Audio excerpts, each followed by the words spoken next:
पे सेरा हाथों में मेहंदी रचाए दिल में स्कूल की तलबा मोहब्बत की लगन। टंडोल अयार की तहसील चंबड़ के प्राइमरी स्कूल का पीएसटी टीचर मुस्तकबिल के मेहमानों के पास जा पहुंचा।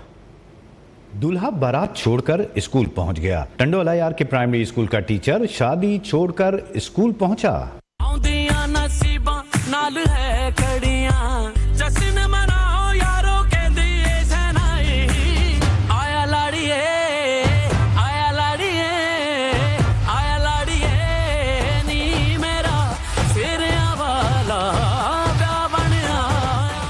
मोटरसाइकिल पर सवार ये कोई और नहीं, टंडोल अयार के गांव हाजी हाशानी में कायम गवर्नमेंट प्राइमरी स्कूल का एक पीएचडी टीचर शेराज रसूल खास खेली है, जिसने मुस्तकबिल के मेहमानों को तालीम जैसे जेवर से आरास्ता करने के लिए अपनी शादी की तकरीब के दिन दुल्हा तो बना, लेकिन तरजीह अपने स्कूल के तुलबा को दी और सेहरा पहनकर स्कूल पहुंच गया। कहता है आज बच्चों के पेपर्स हैं, इन बच्चों को मेहनत के साथ पढ़ाया है, बच्चे मन के सच्चे हैं और इसी लगन के साथ आज अपनी ही शादी की तकरीब छोड़कर आया हूँ। बारात स्कूल के बाहर खड़ी है, शादी की तकरीब तो होती ही रहेगी। शेराज खास खेली को क्लास में बच्चों को पेपर्स भी तकसीम करते देखा गया। बाद अज़ां उन्होंने बच्चों के साथ तस्वीर भी बनवाई।